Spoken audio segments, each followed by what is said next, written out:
All right, let's get into it. We're going to unpack the story of a company that, completely changed the world, for better and for worse.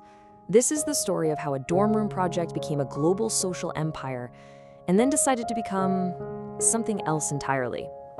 So, on October 4th, 2021, the entire planet got this crazy reminder of just how massive this thing really is. For about 6 hours, Facebook, Instagram, and WhatsApp, they just vanished. And that affected roughly 3 billion users. I mean, that's not just a company going down, that's like a piece of global infrastructure blinking out of existence. But how in the world did we get here? Well, the whole story really starts with a very different kind of numbers game.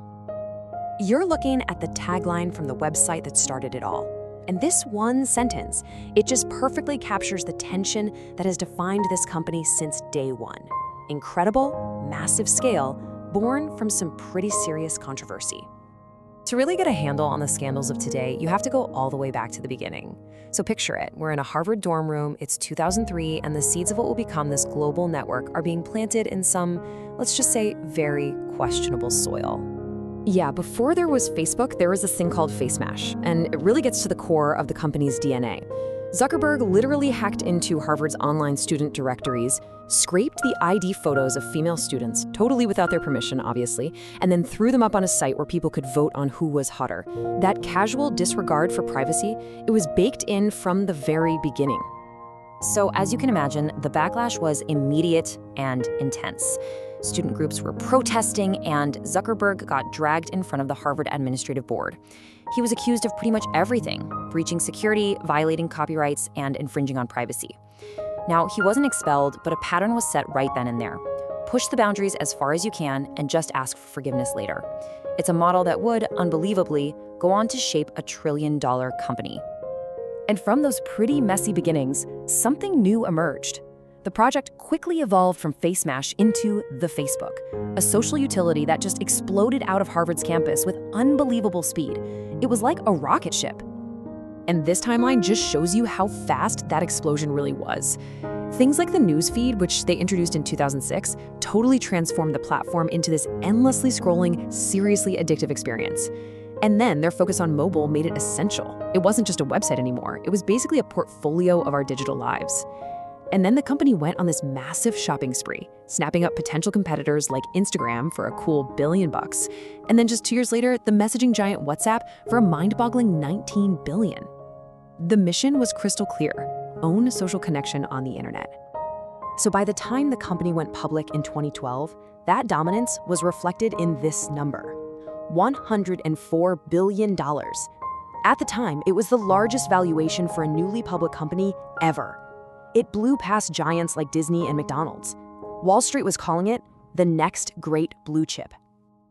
But the reality didn't quite live up to the hype. The first day of trading was an absolute mess, just plagued by technical problems on the Nasdaq Stock Exchange. The stock price barely stayed above its initial offering price, and the press called it a total flop.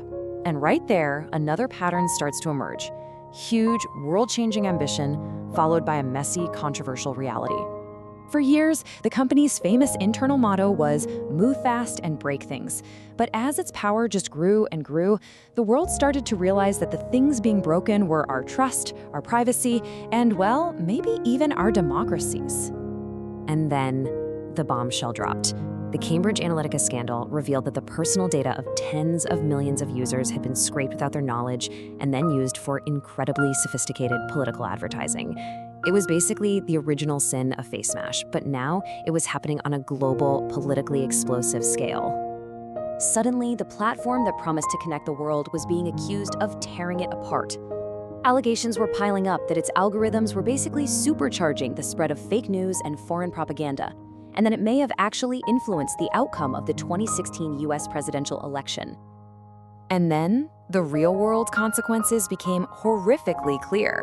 In 2019, a terrorist in New Zealand used Facebook to live-stream his attack on 2 mosques. It took the company 29 agonizing minutes to even detect the video, let alone take it down. By then, hundreds of thousands of copies were already out there, spreading like wildfire. That breaks things philosophy had led to an unspeakable real-world tragedy. The reckoning was now fully global. The US government slammed the company with a massive antitrust lawsuit. European regulators hit it with a record-breaking 1.2 billion euro fine for privacy violations. Major advertisers started boycotting, and governments all over the world were demanding action. The empire was officially under siege. But maybe the most damaging criticism of all came from the inside. Co-founder Chris Hughes wrote this absolutely scathing op-ed, declaring that Mark Zuckerberg's power was just too much, that it was unprecedented, and he called for the very company he helped create to be broken up. So, faced with this full-blown existential crisis, what did the company do? Well, it did what it had always done. It moved fast to try and build something new. The solution wasn't to fix the old, broken empire, but to build a brand new one. The timing here is absolutely crucial. This all happened right in the middle of the fallout from the whistleblower Frances Haugen, who leaked all those internal documents. So, with the company under fire, they announced this huge rebrand. Facebook, the social media company, was no more. It was now Meta Platforms, a metaverse company. And this slide really breaks down what a huge strategic shift that was. I mean, it wasn't just about running away from a toxic brand name. It was also a response to some very real business threats. You had competitors like TikTok stealing younger users, and Apple's new privacy rules were kneecapping their whole advertising business model. So this pivot was a massive bet on a new digital frontier that they could completely own. And their core problem shifted from policing content to literally trying to build a new reality. Now, this new vision wasn't just a simple name change. It was a multi-billion-dollar bet on the future. The company started pouring insane amounts of money into 3 key areas: developing incredibly powerful AI, building out virtual and augmented reality hardware, and expanding internet access across the globe, to bring more people into their new universe. And that pretty much brings us to today.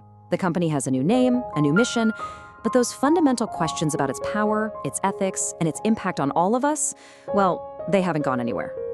In fact, more recently, the company's been signaling a plan to double down on a more hands-off approach.